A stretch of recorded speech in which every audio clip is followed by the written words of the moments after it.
네, 오늘 창세기 14장 1절에서 16절 본문으로 퇴보하는 롯, 성장하는 아브라함이라는 제목으로 하나님의 말씀 나누겠습니다.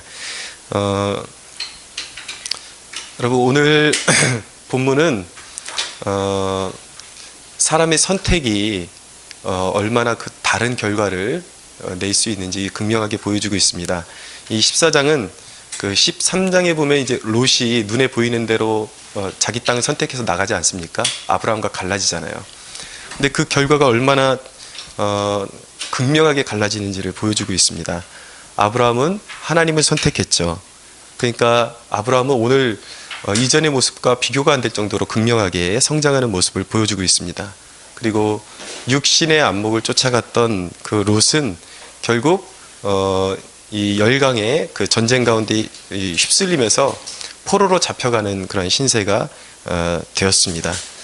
그래서 오늘 본문은 성장의 중요성을 보여준다고 말씀드릴 수가 있습니다. 베드로후서 3장 18절에 보면 오직 우리 주 곧 구주 예수 그리스도의 은혜와 그를 아는 지식에서 자라가라 라고 말씀하고 있습니다. 여러분, 주님이 원하시는 것은 교회가 성장하기를 원하십니다. 제자리에 안주하는 것을 주님께서는 결코 원하시지 않습니다. 오늘 말씀을 통해서 우리가 성장에 대한 도전을 받고 함께 성장에 대한 그 성장의 축복을 우리가 누리게 되는 그런 축복이 임하기를 소원합니다. 먼저 10절 한번 볼까요? 같이 한번 읽어보겠습니다. 시작. 시딤 골짜기에는 역청 구덩이가 많은지라 소돔 왕과 고모라 왕이 달아날 때에 그들이 거기 빠지고 그 나머지는 산으로 도망하매. 네, 오늘 본문에 보면은 이제 사해 연안에 5개 부족이 5개 나라가 이제 동맹을 하게 됩니다. 그 5개 나라 가운데 대표적인 나라가 어디냐면 소돔과 고모라가 있었다라는 것을 유의해서 보셔야 됩니다.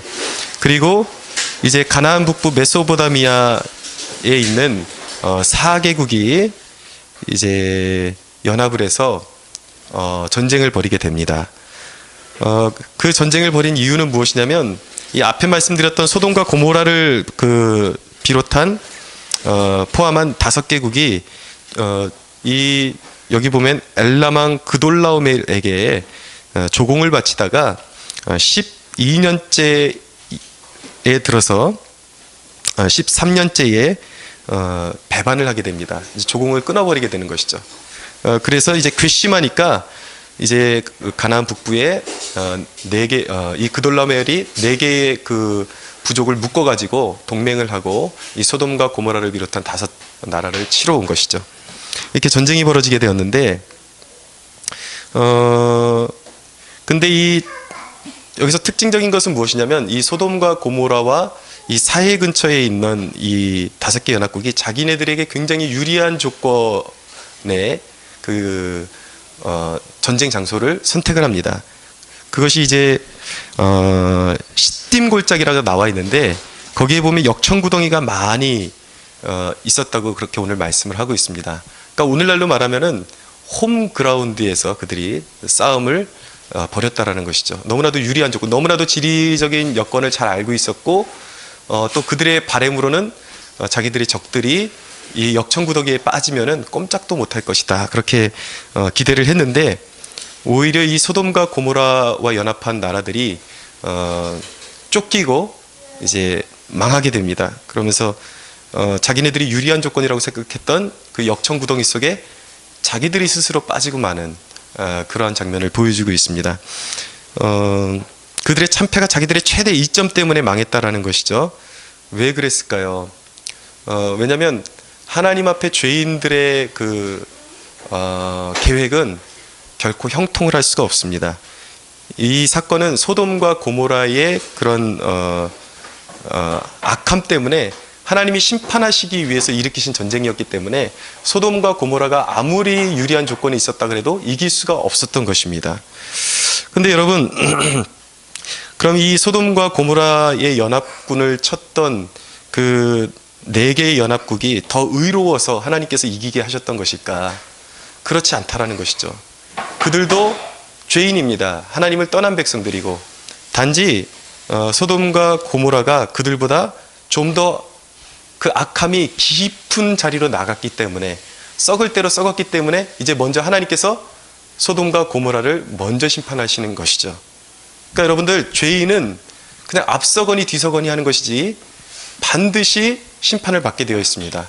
근데 하나님은 악인을 심판하시는데 의인들만 사용하시는 것이 아니라 악인들을 들어서 악인들을 심판하신다라는 것이죠. 자기네들끼리 싸우게. 그것이 하나님의 방식인 것입니다. 세상의 권력과 제도를 사용하셔서 악한 자들을 하나님께서 진멸하시는 도구로 사용하시는 것이죠. 그러나 별반 차이는 없는 것입니다. 조금 더 앞서간 악한 자들이 먼저 망하는 것뿐이고, 지금은 건재한 것 같지만 또 악을 행하는 자들은 그들의 죄악이 관영하면 또 심판으로 나아갈 수밖에 없는 것입니다. 그래서 이 자명한 이치가 디모데전서 5장 24절에 뭐라고 기록이 되어 있냐면은 이렇게 기록을 하고 있습니다. 어떤 사람들의 죄는 밝히 드러나 먼저 심판에 나아가고 어떤 사람들의 죄는 그 뒤를 따른다라고 말씀하고 있습니다. 그러니까 조금 더 시간 차이의 뿐이에요. 조금 더 앞서서 망하고 그 다음에 망하는 것 뿐이죠. 죄는 반드시 하나님 앞에 드러나게 돼 있고 죄에 대한 결과는 참혹하게 심판으로 이어질 수밖에 없는 것입니다. 그런데 여러분, 여기서 중요한 것은 세상의 심판장은 사실 그 어떤 나라가 아니라 하나님이 온 세상의 심판장으로 정하신 분이 바로 예수 그리스도라는 것입니다. 하나님이 심판장이세요. 예수 그리스도가 심판장이세요. 그런데 오늘 본문에 보면은 아브라함이 318명의 갓솔들을 훈련시켜서 거느리고 이 막강한 그 사개국, 자기 조카 롯이 이 4개의 연합국에게, 그돌라오메를 비롯한 4개 연합국에게 잡혀가죠.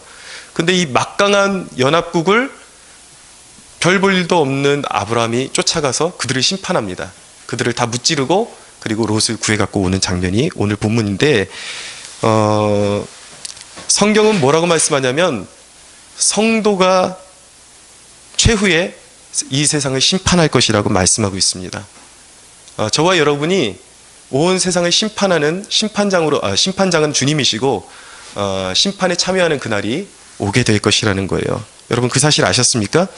그래서 고린도전서 6장 2절에 3절에 보면은 성도가 세상을 판단할 것이라고 말씀하고 있습니다. 심지어는 뭐라고 말씀하고 있냐면 천사도 성도들이 판단하고 심판할 것이라고 말씀하고 있습니다. 그 고린도전서 6장의 이 본문을 유진 피터슨이라는 분이 메시지라는 그 성경 번역본을 내면서 거기에 뭐라고 기록했냐면 세상이 성도들로 이루어진 법정 앞에 서게 될 것이다 라고 그렇게 말씀하는 거예요. 별 볼 일 없는 것 같고 힘도 없는 것 같고 권력도 없는 것 같지만 세상 끝날에는 예수 그리스도 안에 있는 성도들이 세상을 심판하는 자리에 서게 될 것이라는 것이죠. 믿으시죠? 네. 여러분, 그렇기 때문에 여러분, 교회는 재판관의 영성을 가져야 합니다. 무슨 말씀이냐면 어떤 사람을 정죄하고 손가락질하는 그런 영성을 지녀야 된다는 얘기가 아니라, 여러분, 재판장에게 가장 필요한 자질은 무엇이겠습니까? 네, 공의죠. 자기 자신이 먼저 청렴하고 순결하고 또 공평할 줄 알아야, 그래야 공의로 다스리는 재판관이 되지 않겠습니까? 우리 성도들이 세상 앞에서 그렇게 살아야 된다는 것입니다. 자기 자신에 대해서 엄격해져야 된다는 거예요. 요 며칠에 큰 대형교회, 우리가 이름만 대면 알만한 대형교회 부목사님이 그 여성들 이제 몰래카메라를 핸드폰으로 촬영하다가 걸려가지고 그것이 또 방송에 크게 이제 타게 되었습니다. 교회가 참으로 수치를 당하고 있는 그러한 시대라고 볼 수가 있습니다. 근데 아마 그 부목사님도 치료가 필요하죠. 교회가 손가락질만 할 것이 아니라 그분을 치료하는 데 도와줘야 됩니다. 왜냐하면 특별히 이렇게 목회자들은 그분이 한 일이 정당화될 수는 없지만 이 어떤 사역에 대한 압박이나 스트레스가 올 때 세상 사람들이 말하는 어떤 그런 출구가 없어요. 자기 혼자 고민하고 그러다가, 그래서 이제 하나님께 온전히 그 의지에서 풀어내야 되는데, 그게 이제 실패할 경우에 병적으로 그런 것들이 이제 이제 돌발적으로 일어날 수가 있는 것이죠. 그러니까 주위에 많은 도움이 필요할 것입니다. 그런데 결국 왜 그런 일이 자꾸 일어나는가? 병적인 것도 있지만 우리 그리스도인의 그 정신세계가 너무나도 해이해진 것도 있다는 것입니다. 무엇이냐면 너무나도 은혜를 강조하다 보니까 하나님의 두려우심을 망각해버리는 거예요. 그런데 여러분, 우리가 기억해야 되는 것은 무엇이냐면 하나님은 분명히 두려우신 하나님이십니다. 세상 사람들 앞에만 두려우신 분이 아니라 믿는 우리에게도 여전히 두려우신 하나님이십니다. 그분은 공의로 세상을 다스리시는 분이고 여러분, 절대 죄를 눈감아주지 않으시는 그런 하나님이시라는 사실을 우리가 깨달아야 됩니다. 그래서 여러분, 성도는 자기 자신의 양심에 대해서 굉장히 민감해질 필요가 있습니다. 그래서 우리에게 필요한 영성은 정결하며 절제하며 그리고 죄와 타협하지 않는 법관의, 이 재판관의 영성을 우리가 소유해야 될 줄로 믿습니다. 11절에서 12절 한번 볼게요. 오늘 본문 11절에서 12절 두 절 한번 읽어보겠습니다. 시작. 내 왕이 소돔과 고모라의 모든 재물과 양식을 빼앗고 소돔에 거주하는 아브라함의 조카 롯도 사로잡고 그 재물까지 노략하여 갔더라. 예, 이제 롯의 안목을 따라서 선택하고 나간 롯의 결말이 어떻게 됐는지 오늘 보여주는 거죠. 신앙은 고려하지 않고 눈의 안목으로 자기가 살 곳을 선택한 그 롯의 결과입니다. 그 전쟁 가운데 포로로 잡혀서 자기의 재산과 모든 것까지 빼앗기고 잡혀가는 신세가 되었다는 것이죠. 아브라함과 너무나도 대조적인 모습을 보이고 있는 것입니다. 여러분, 롯은 성도가 타락하는 것의 전형적인 모습을 보여주고 있는 것입니다. 여러분, 먼저 유혹은 어떻게 시작되는 것입니까? 유혹은 안목에서 시작되는 거예요. 눈에서부터 시작되는 것입니다. 눈에서 보여진 것이 욕심으로 발전하고 욕심이 잉태해서 죄를 낳고 죄가 곧 사망을 낳게 되는 것이죠. 여러분, 죄라는 것은 마음을 먼저 빼앗기기 시작하면 마음을 먼저 어떤 유혹의 요소에 두게 되면은 그것이 정신세계를 지배하게 됩니다. 정신세계를 지배하면서 결국은 어디까지 가냐면 몸까지 빼앗겨버리는 거예요. 세상 가운데. 눈에서 시작해서 마음의 요동이 일어나고 정신을 빼앗기고 몸을 빼앗겨버리는 것이죠. 이것이 바로 타락인 것입니다. 오늘 롯이 그렇게 됐잖아요. 하나님 신앙을 고려하지 않고 자기가 원하는 것을 바라보고 저곳이면 무조건 성공할 수 있겠다. 세상 사람처럼 화려한 곳에서 살기를 원했고 화려한 이력을 갖추기를 원했고 세상 사람들이 누리는 것을 다 똑같이 누리고 살기 위해서 신앙은 전혀 고려하지 않고 나갔는데 눈에 보이는 대로 나갔다가 결국 자기의 가상까지 다 빼앗겨버리고 자기의 몸까지 적들에게 빼앗겨버리는 그러한 신세가 되었다는 것이죠. 하나님을 고려하지 않으면 사탄이 그 인생을 사로잡는 것입니다. 포로로 잡는 것입니다. 로마서 3장 16절에 17절에 보면 하나님을 등진 인생에 대해서 뭐라고 말씀하냐면 파멸과 고생이 그 길에 있어 평강의 길을 알지 못한다고 말하고 있습니다. 여러분, 다 가져봤자 무슨 소용이 있습니까? 다 가졌는데 소유하고 싶은 것을 다 소유했는데 다 가져도 두렵고 평강이 없는데 그게 무슨 소용이 있겠습니까? 사는 것 그 자체가 지옥인데. 그렇지 않습니까? 그런데 여러분, 그렇게 잡혀갔어요? 그나마 롯에게 다행이었던 것은 무엇이냐면 그 와중에 도망친 사람이 있었다라는 거예요. 그것이 바로 13절에 나타나고 있습니다. 한번 읽어보겠습니다. 시작. 도망한 자가 와서 히브리 사람 아브라함에게 알리니 그때의 아브라함이 아모리 족속 마므레의 상수리 숲을 근처에 거주하였더라. 거기까지. 네, 한 사람이 롯에게 속한 한 사람이 도망쳐서 그 아브라함이 있는 곳으로 와서 아브라함에게 그 사실을 알려주었다라는 것이죠. 여러분, 어려운 일이 생길 때 성도가 피할 길은 어디입니까? 어떻게 대처를 하는 것이 지혜로운 것입니까? 여러분, 성도의 삶 가운데 어려운 일이 생기면 바로 교회에 와서 알려야 되는 것입니다. 그리고 중보기도를 요청해야 되는 것입니다. 성도가 기도할 때 그곳에 능력이 나타나고 결박이 풀어지는 역사가 일어나게 되는 것입니다. 아브라함이 그 소식을 들었어요. 조카인 롯이 이제 포로로 잡혀갔다는 것을 듣게 되었습니다.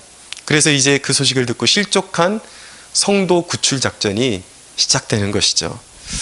아브라함은 12장과 비교해 볼 때 놀라운 그 비약의 성장의 모습을 보여주고 있습니다. 12장 혹시 어떤 내용인지 아세요? 애굽의 기근 때문에 내려갔다가 바로에게 아내를 빼앗기고 비굴한 그런 모습으로 이제 비굴함에 처했다가 수치를 당하고 그리고 하나님의 도우심으로 다시 올라왔죠.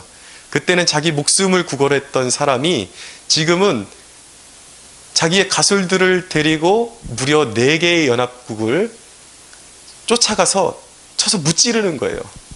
놀라운 담대함과 성장이 있었던 것입니다. 아브라함은 성장하는 그리스도인이었어요. 아브라함은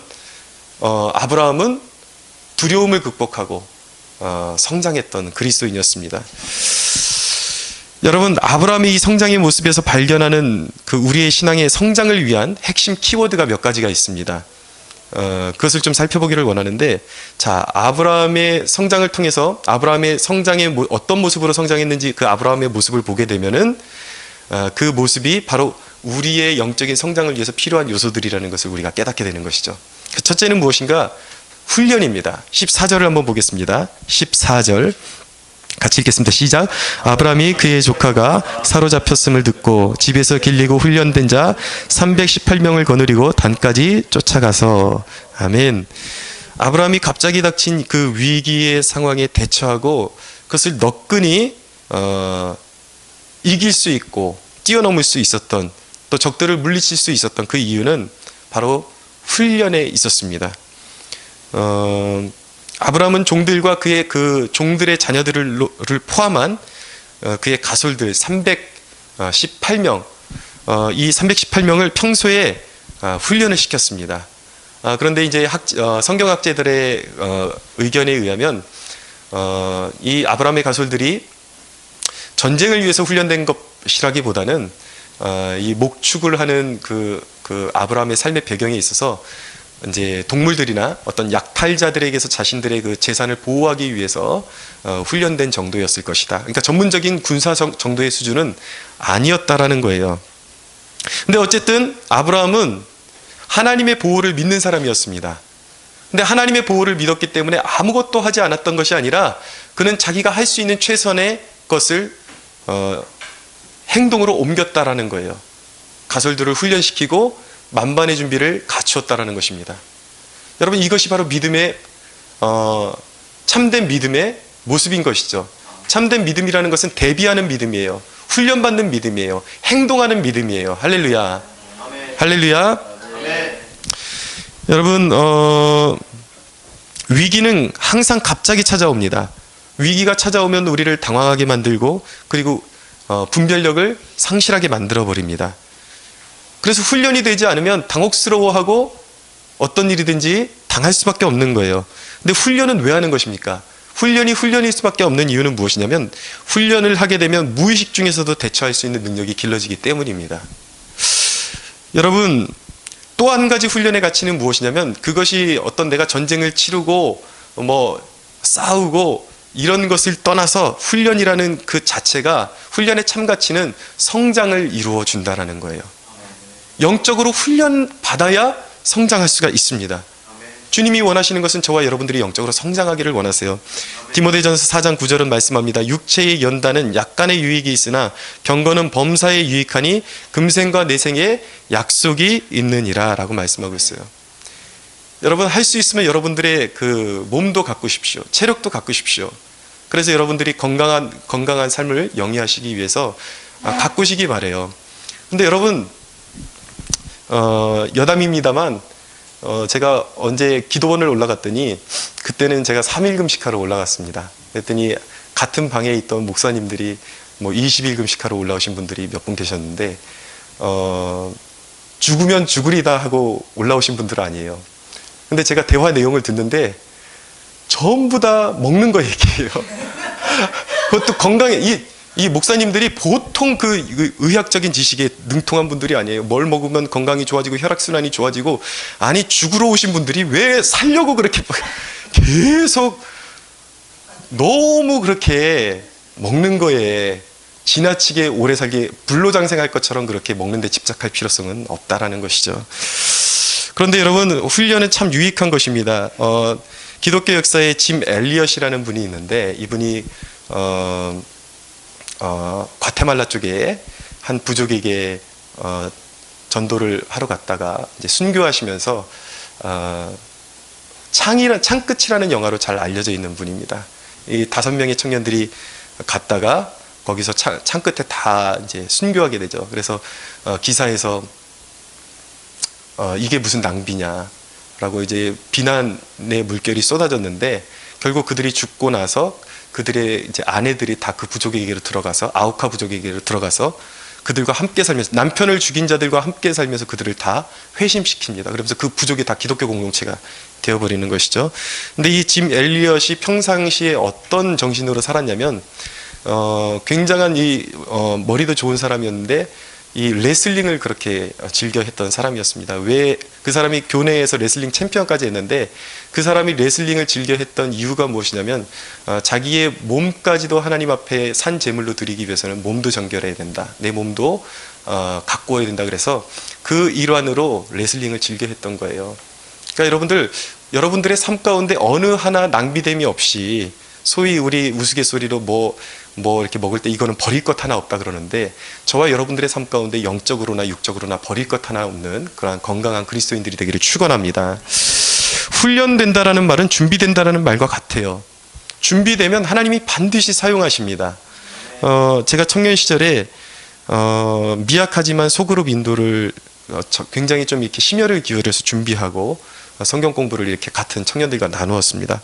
근데 그 시즌에 부족함에도 불구하고 제 자신이 그렇게 연마했더니 얼마 지나지 않아서 신대원에 합격하고 바로 첫 사역지를 갔는데, 그때 제가 소그룹 때 준비했던 그 모든 그 과정들이 제가 설교를 준비하는데 정말 너무나도 큰 도움이 되었습니다. 하나님께서 다 그렇게 준비시켜 주셨던 것이죠. 신학교를 붙었어요. 근데 사역도 나가기 전에 저 혼자서 그냥 도서관에 앉아가지고 놀지 않고 설교 5편을 심혈을 기울여서 준비를 했습니다. 근데 첫 사역지를 나갔더니 그 대학교에서 간 여름 수련회에 정확하게 그 5편이 다 쓰임받았어요. 그것도 상황에 너무나도 적합한 그런 설교라서 제가 깜짝 놀랐습니다.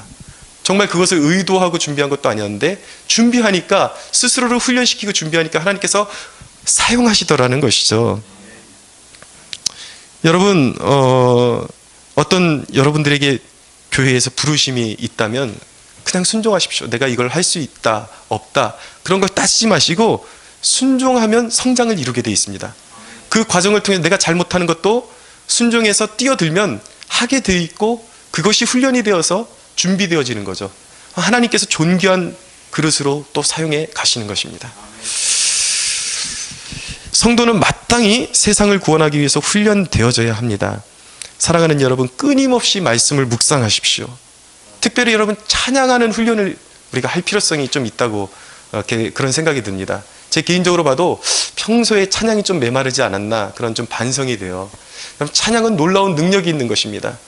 말씀과 찬양으로 끊임없이 자기를 연단시키고 하나님 앞에 의도적으로, 의식적으로 시간을 떼어서 하나님과 가까이 하는 연습을 할 수 있어야 됩니다. 사도 베드로가 소망을 찾는, 소망이 없는 세대 가운데서 소망의 이유를 찾는 사람들에게 너희가 대답할 말을 항상 준비하라고 말씀하고 있거든요. 내 안에 말씀이 있어야, 기도를 통해서 하나님과 친밀한 교제가 있어야 사람들에게 나누어 줄 양식이 있는 것입니다. 여러분, 우리 청년들 2명을 제가 제자훈련 시켰고, 또 오늘 우리 현수 청년 이제 수료식을 하게 되는 이 뜻깊은 자리에 와 있는데, 여러분, 진정한 제자훈련이라는 것이 무엇입니까? 물론 어떤 커리큘럼을 그대로 따라가는 것도 좋은, 꼭 반드시 필요한 훈련이지만, 진정한 훈련은 제가 생각하기로는 그 훈련을 받은 이유가 더 중요하다고 생각을 해요. 하나님께서 몸소 가르쳐 주시는 훈련의 장에서 하나님을 믿고 순종하고 따르는 훈련이 더 중요하다는 것이죠. 아멘. 여러분, 제가 한 동영상을 보았습니다. 그래서 2000년 시드니 올림픽 때에 여자 다이빙 선수였던 로라라는 그 미국 선수가 있었는데, 굉장히 성적이 지지부진한 그런 선수였습니다. 근데 당시에도 5위에 머무르고 있었고, 근데 이 선수가 허리에 부상을 입어가지고 자기 기량을 제대로 발휘할 수 없는 그런 상황 가운데 있었습니다. 근데 계속 예선전에서 5위 이 정도 머무르던 이 선수가 그 중에 이제 세계 기록을 보유하고 있는 중국의 2명의 세계적인 선수들이 있었는데, 그 둘이 금메달, 은메달을 다 이제 취해갈 것으로 그렇게 예상을 하고 있었어요. 성적이 그들이 1, 2위를 다투고 있었고, 근데 갑자기 그 중국 선수들이 뜻하지 않은 실수를 저지르면서 이제 그 성적이 내려가게 된 것이죠. 근데 이 로라라는 선수가 한번 뛰었는데 어느 순간부터 갑자기 최고 점수를 받기 시작하는 거예요. 너무나도 완벽한 다이빙을 하기 시작하는 것입니다. 근데 이 선수가 뛰기 전에 이렇게 클로즈업한 화면을 보니까 입으로 계속 뭔가를 읊조리고 있는 거예요. 나중에 이제 알게 된 사실은 무엇이냐면 빌립보서 4장에 있는 말씀인데 내게 능력 주시는 분 안에서 내가 모든 것을 할 수 있느니라. 하나님의 말씀을 계속해서 읊조리면서 하나님께 자신의 그 삶을 드리고 다이빙을 했다라는 것이죠. 그러니까 하나님께서 완전히 그 진토에서 일으키셔서 결국은 그 점수 계속 최고 점수를 받으면서 이 시드니 올림픽의 금메달 리스트가 되게 되었습니다. 그런데 제가 말씀드리고 싶은 거는 여기서부터예요. 근데 제가 그게 너무 이렇게 짠한 감동이 있어가지고 제가 이렇게 공유를 해놨는데 또 한간에 도는 이제 글들을 보니까 또 그 동영상을 굉장히 비판하는 글들이 올라오거든요. 그럼 믿으면 다 금메달이냐? 그럼 금메달 못 따는 그런 성도들은 다 뭐냐? 왜 말씀을 그런 식으로 인용하냐? 그러면서 굉장히 비판적으로 이제 글이 올라오는 것을 보았습니다. 여러분, 근데 여러분들은 어떨지 모르시겠지만은 저는 그렇습니다. 그 영상을 보고 나도 금메달 딸 거야, 나도 무조건 1등 할 거야, 나도 무조건 횡재를 꿈꾸는 그런 사람은, 그런 바보 같은 사람은 없을 줄로 압니다. 그런 걸 꿈꾸는 게 아니에요. 단지 그 선수가 그 자리에 서기까지 얼마나 많은 훈련이 있었을까, 그것을 생각해 보는 것이죠. 수없는 자기 단련과 연습을 통해서 자기를 쳐서 복종시키고 또 그 부상 가운데 얼마나 고민하고 아파했으며 오히려 처져 있었는데 하나님의 개입하심으로 말미암아 용기를 얻고 극복하는 그 과정, 거기에 의미가 있는 것이죠. 하나님 자신의 영광을 나타내시기 위해서 관심 밖에 있던 한 선수가 모든 어려움을 극복하고 그 고통을 이겨내고 쓰임 받았다라는 데 찬사를 돌리고 싶은 것입니다. 공감이 가십니까? 여러분, 모두가 금메달을 딸 수 있는 것은 아니에요. 그러나 우리가 믿는 하나님은 분명히 인생의 훈련의 과정을 거쳐서 선한 열매를 주신 분 아닙니까? 역전의 역사를 일으켜 주시는 분이 우리 하나님이십니다. 할렐루야. 여러분, 만약에 그런 것을 다 그게 잘못된 영성이다, 말씀만 의지하면 무조건 금메달 따냐, 이렇게 비난한다면 여러분, 그럼 성경의 위대한 홍해가 갈라지고 다니엘이 사자밥에서 건져지고 이런 내용들은 다 그럼 지워버려야 하는 것입니까? 거기에는 각자에게 주시는 성령의 감동과 메시지가 분명히 존재하고 있는 것입니다. 우리는 사도 바울의 회심을 보면서 놀라요. 사도 바울이 다메섹으로 이제 예수 믿는 사람을 핍박하기 위해서 가다가 갑자기 찬란한 빛 가운데 나타나신 예수 그리스도를 만나게 되죠. 그러면서 사울아 사울아 네가 나를 왜 박해하느냐 그러면서 예수님께서 말씀하세요. 근데 우리는 그 장면을 보면서 예수님이 사도 바울에게는 찬란한 빛 가운데로 임하셨고 환상 가운데 임하셨고 귓속에 예수님의 분명한 음성이 들렸고, 그런 것을 들으면서 왜 나에게는 그런 경험이 없을까라고 묻는 경우는 거의 없습니다. 왜냐하면 우리는 그런 경험은, 그런 극적인 경험은 없겠지만은, 물론 있는 사람도 있겠죠. 없다손 치더라도 각자에게 그 경험과 비견할 수 없는 간증과 고백이, 나를 향하신 하나님의 그 사랑의 역사의 스토리가 분명히 각 사람에게 존재하고 있기 때문이에요. 비교할 필요가 없는 것입니다. 오히려 그 바울의 회심 장면을 통해서 하나님이 한 죄인을 어떻게 다스리시고 어떻게 극적으로 그를 변화시키셔서 하나님의 도구로 사용하시는지, 거기에 메시지의 포커스가 있는 것이죠. 여러분, 아까 말씀드렸던 그 선수에게는 아까 그런 경험이 사기가 아니라 분명한 그의 진실이잖아요. 그의 삶 가운데 역사하신 그의 간증이지 않습니까? 여러분, 누군가가 체험한 그 위대한 하나님 이야기를 굳이 우리가 다 묵사발로 만들 이유가 무엇이 있냐라는 것이죠. 왜 우리는 그런 경험들에서 함께 박수 쳐주고 함께 하나님을 찬양할 수는 없는 것입니까? 그런 말씀 드리고 싶어요. 제가 여기서 목회를 위해서 어떻게 해서든 일어나 보고 싶어서 40일 금식해도 나아지는 것은 별로 없는 것 같고, 그 이후에도 끝까지 포기하지 않고 새벽 제단 쌓고 매주마다 우리 청년들하고 철야 기도를 해도 그렇게 나아지는 것은 없는 것 같습니다. 근데 왜 기도의 줄을 그럼에도 불구하고 우리가 붙잡아야 하는 것입니까? 왜 붙잡아야 하는 것입니까? 여러분, 우리가 원하는 것을 얻어내는 데만 기도의 목적이 있는 것은 아니지 않습니까? 기도는 하나님이 원하시는 것입니다. 하나님의 뜻을 받드는 통로가 기도이기 때문에 지금 우리의 기도가 응답되지 않는 것 같아도 우리는 기도의 줄을 그대로 붙잡아야 하는 것입니다. 기도를 해도 성도의 삶 가운데 실패가 있고 좌절이 있고 고통이 있지만 우리가 믿는 사실은 결국 하나님은 그 기도를 통해서 우리의 계획보다 더 나은 일들을 일으키실 테니까 우리는 그 믿음으로 기도의 자리에 계속해서 나아가는 것입니다. 앞으로도 금식할 거고요. 여러분, 기독교 훈련의 목적은 이기기 위한 것만은 아니라는 사실을 꼭 기억하십시오. 기독교 훈련의 목적은 시련을 딛고 일어서서 하나님의 일하심에 동참하게 되는 것입니다. 흔들리지 않는 믿음으로 영광 올려드리는 것이 기독교 훈련의 목적인 줄로 믿으시기 바랍니다. 우리 청년들이 정말 잘 되게 해달라고 늘 기도하고 있고 매일 새벽마다 그렇게 기도하고 있는데 번번이 시험에 떨어졌다는 얘기 들으면 막 제가 그냥 속상한 정도가 아니라 막 가책이 느껴져요. 내가 뭐 잘못했나? 목사로서 좀 성도들이 이렇게 쭉쭉 뻗어나가고 잘 돼야지 나도 좀 내가 기도했으니까 그렇지 좀 그렇게 좀 마음이 탁 놓일 텐데 성도들이 자꾸 넘어지고 뭔가 잘 안 풀리고 왜 은희한테만 자꾸 그렇게 그러세요. 여러분들 다 포함되는 이야기입니다. 그러면 굉장히 속이 상한다고요.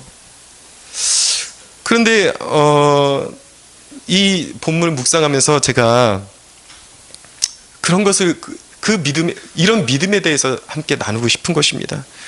여러분, 우리가 그 자체도 훈련이라는 사실을 꼭 기억하셨으면 좋겠어요. 때론 실패가 있지만 주어진 결과에 감사하면 하나님께서 이것을 놀라운 성장의 기회로 삼아 주시는 것입니다. 분명한 것은 우리의 전반적인 모든 삶의 종착점에 그리고 삶의 모든 순간순간마다 내 생각보다 더 나은 하나님의 계획이 늘 예비되어 있고 분명히 하나님께서 그것을 이루어 주실 것이라는 것을 믿는 믿음이 우리에게 필요한 것입니다. 그렇다고 또 훈련의 자리지 그러면서 맨날 떨어지고 공부도 안 하고 그러면 안 돼요. 목사님 속상하다 못해 위궤양 걸려서 병원에 입원할지도 몰라요. 자, 두 번째. 첫 번째는 훈련이라고 말씀드렸어요. 성장하게 하는 요소. 두 번째는 충성이에요. 충성. 아브라함의 충성을 눈여겨봐야 됩니다. 아브라함은 연약한 자 한 사람을 구해내기까지 끝까지 쫓아갑니다. 14절 한번 읽어볼게요. 다시 시작. 아브라함이 그의 조카가 사로잡혔음을 듣고 집에서 길리고 훈련된 자 318명을 거느리고 단까지 쫓아가고 15절에 보니까 그들을 쳐부수고 다메섹 왼편 호박까지 쫓아갔다. 끝까지 쫓아갔다라는 것입니다. 목숨을 걸고. 아브라함이 이 위험과 수고를 아끼지 않은 이유가 무엇입니까? 한 영혼에 대한 애착 때문이에요. 롯을 사랑하는 그의 애착 때문입니다. 여러분, 특히 우리 그리스도인은 하나님이 내게 붙여주신 사람들에 대한 애착이 있어야 합니다. 여러분, 기독교 공동체의 차별화는 무엇이냐면 서로를 향해서 이 목숨을 다하는 애착을 가져야 한다라는 거예요. 빌립보서에 보면 에바브로디도라는 그 빌립보 교회 성도 가운데 한 사람이 자신도 병들어서 이제 죽게 되었는데 이 병든 몸으로 사도 바울이 로마에 갇혀 있을 때 바울을 섬기기 위해서 그 병든 몸으로 섬기러 바울을 만나러 갑니다. 그래서 그 에바브로디도에 대해서 바울이 고백하는 것이 무엇이냐면 그가 그리스도의 일을 위하여 죽기에 이르러도 자기 목숨을 돌보지 아니했다라고 말씀하고 있습니다. 이것이 바로 성도들이 지향해야 될 삶이에요. 하나님이 만나게 해주신 서로를 향해서 생명 다해 사랑하고 충성심을 아끼지 말아야 한다라는 것입니다. 여러분, 우리의 목숨은 서로 나눠주라고 붙어 있는 거예요. 예수님께서 자기의 생명을 떡을 떼서 자기의 몸을 떼서 이 살은 너희를 위한 이 떡은 너희를 위한 내 살이다 라고 말씀하신 것처럼 우리도 그 생명의 떡을 나눠야 하는 것입니다. 특별히 우리 주위에 시험 들고 믿음이 약해져서 세상에 빠져있는 사람들이 있다면 무관심하면 안 돼요. 우리 주변에 있는 롯이 누가 있나 좀 생각해 봤으면 좋겠습니다. 시험에 빠지고 세속에 빠져서 멸망의 길로 가고 있는 사람들을 끝까지 쫓아가서 구원해 내야 되는 일이 바로 우리에게 맡겨진 사명이라는 것이죠.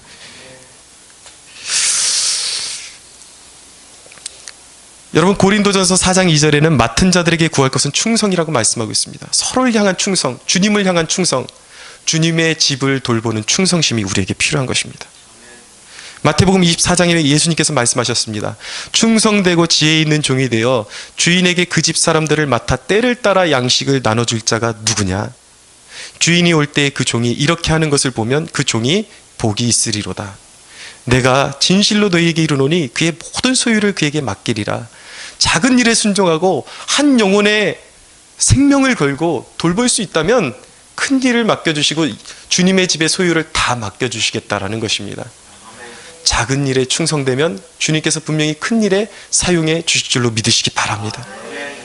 여기서 한 가지 더 봐야 되는데, 아브라함이 그리스도인이기 때문에, 믿음의 사람이기 때문에 무턱대고 믿음으로 쫓아가지 않았다라는 것이죠. 물론 그 근본 베이스는 믿음입니다. 그러나 아브라함은 전략을 구사하고 있다는 것을 눈여겨봐야 되는 것입니다. 15절 한번 다시 읽어볼까요? 시작. 그와 그의 가신들이 나뉘어 밤에 그들을 쳐부수고 다미색 왼편 호박까지 쫓아가. 아멘. 가신들을 나누었대요. 왜 나누었을까요? 숫자가 너무 작으니까 몇 명인지 파악이 잘 안 되려면 분산시켜야 돼요. 오히려 모여있으면 너무 작은 게 티가 확 나는 것입니다. 분산시켜야 되죠. 밤에 가는 거예요. 왜입니까? 말 그대로 자기네들이 너무 작은 데다가 이제 쪽수가 딸리니까, 부족하니까, 연약하니까 밤에 가야 상대방들이 정말 몇 명이나 되는지 식별하기도 힘들고, 그 모든 것들을 판단하고 식별하기가 힘들어지기 때문에 밤에 가는 것이죠.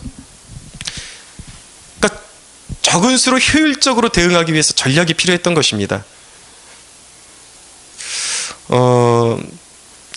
여러분, 그리스도인은 결코 아둔한 사람이 아니라는 사실을 꼭 깨달으십시오. 이 대목을 어떻게 해석해야 될까? 저는 그렇게 바라보고 싶습니다. 모든 인간적인 방법을 물불 안 가리고 동원해서 어떤 일을 성취하라, 그런 말은 아닐 것입니다. 그런데 여러분, 우리가 기억해야 하는 사실은, 우리가 신앙생활하면서 너무 외적인 신앙적인 모습에 이렇게 쏠려서 신앙인처럼 보이기 위한 것에 이렇게 집중하다 보니까 내면의 민첩함이 사라지는 경우가 있습니다. 영적인 활력을 잃어버리는 경우가 있습니다. 그러나 그리스도인은 내면적으로 민첩하고 영적으로 활력이 있어야 된다는 것이죠. 예수님은 비둘기같이 순결하고 뱀처럼 지혜로우라고 제자들에게 말씀하셨습니다. 그러니까 사도 바울의 삶을 보면은 그는 정말 죽기로 작정한 사람이거든요. 복음을 전하기 위해서 죽기로 작정했는데, 그가 이제 체포가 되면, 복음을 전하다 체포가 되면은, 그러면 나를 죽이든지 살리든지 어차피 이건 주님의 뜻이니까 그냥 아무 조치도 취하지 않고 가만히 있었던 것이 아니라, 자기가 유대인이지만 로마 시민권이 있는 사람이면 굉장히 어필을 합니다. 나는 로마 사람이다. 나는 로마 시민권이 있다. 왜 그것을 활용을 했을까요? 부당하게 취급받지 않기 위해서, 오히려 사명을 다 이루기 전에 먼저 자기 신변에 이상이 생기는 것을 방지하기 위해서 자기가 로마 시민권을 가지고 있다는 것을 부각시키고 계속 그것을 활용하는 거죠. 기독교인은 결코 아둔한 존재가 아니라는 것입니다. 사랑하는 여러분, 저와 여러분에게 이 영적인 활력이 있게 되기를 축원합니다. 그런데 여러분, 전략은 하나님께로부터 오는 것입니다. 때로는 타고난 성품 자체가 그렇게 빠리빠리하지 못한 경우가 있을 수 있어요. 저도 그래요. 이 강단에서나 조금 이렇게 빠리빠리해 보일지 모르지만 밖에 나가면은 저도 참 어리숙한 부분이 참 많습니다. 타고난 부분에 있어서는 그렇게 연약할 수가 있다는 것이죠. 그러나 여러분, 걱정하지 마십시오. 진정한 전략은 하나님께 있는 것입니다. 성경의 곳곳에 있는 큰 전쟁을 치룰 때마다 하나님께서 이스라엘 백성에게 전략을 주셨어요. 안디옥 교회가 무엇을 해야 할지 모르고 하나님 앞에 금식하며 기도했을 때 하나님께서 전략을 주셨습니다. 선교에 대한 비전을 주셨습니다. 그리고 세계 선교의 중심에 안디옥 교회를 사용해 주셨습니다. 하나님께서 우리 캠퍼스 성막교회 이 세대를 어우를 수 있는 전략을 주시기를 소망합니다. 여러분, 마지막으로 한 가지 요점이 있는데 13절을 한번 보시겠어요? 13절을 보면 함께 읽겠습니다. 시작. 도망한 자가 와서 히브리 사람 아브라함에게 알리니 그때에 아브라함이 아무리 족속 마므레의 상수리 숲을 근처에 거주하였더라. 아멘. 거기까지. 네, 지금 마므레의 상수리 숲에 거주하였다라고 말씀하고 있는데 이게 어디로 연결되냐면 그 전장 13장 18절을 읽어주시기 바랍니다. 시작. 이에 아브라함이 장막을 옮겨 헤브론에 있는 마므레의 상수리 숲에 이르러 거주하며 거기서 여호와를 위하여 제단을 쌓았더라. 아멘. 마므레 상수리 숲의 그 의미는 무엇입니까? 그것이 바로 예배의 장소였다라는 것입니다. 그러니까 아브라함이 여러분 전략도 좋습니다. 충성심도 좋아요. 전략도 있고 충성심도 있지만 하나님의 은혜가 없으면 모든 것이 무용지물이라는 것을 깨달아야 하는 것입니다. 우리의 전략이 빛을 발하는 동력은 무엇인가? 우리의 충성심이 열매 맺게 되는 동력은 무엇인가? 그것은 하나님의 은혜입니다. 하나님의 돌보심인 것입니다. 그것을 가능하게 해주는 것이 바로 예배라는 것이죠. 그래서 평소에 하나님과 친밀함을 누리는 교제가 너무나도 중요한 것입니다. 여러분, 적들은 4개 부족의 연합군이었고 아브라함의 가솔은 318명이었어요. 훈련도 프로와 아마추어 수준이 너무나도 차이가 나는 거. 어떻게 극복할 수가 있습니까? 하나님의 은혜 아니면 극복할 수가 없는 것입니다. 여러분들이 아무리 사회에서 좋은 스킬을 쌓고 좋은 이력을 갖는다 할지라도 하나님이 여러분들을 붙들어 주시지 않냐시면 그것은 지푸라기인 거예요. 하나님이 여러분들을 도와주실 때에 하나님을 존귀히 여기는 자를 하나님도 그를 존귀히 여기신다고 말씀하셨습니다. 시편 한번 찾아볼게요. 시편 33편입니다. 16절에서 21절. 시편 33편 16절에서 21절.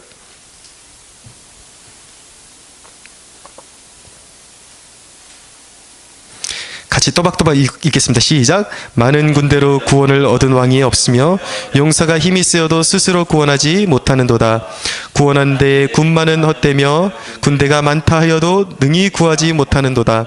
여호와는 그를 경외하는 자 곧 그의 인자하심을 바라는 자를 살피사 그들의 영혼을 사망에서 건지시며 그들이 굶주릴 때에 그들을 살리시는도다.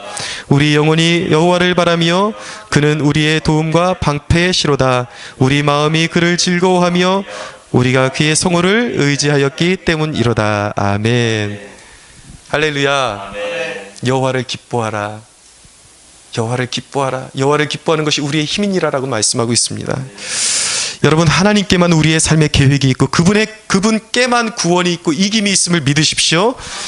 오늘 본문에 보면 마지막으로 한 구절, 마지막 구절 한번 보십시오. 마지막 구절에 보면 함께 읽겠습니다. 20절 시작.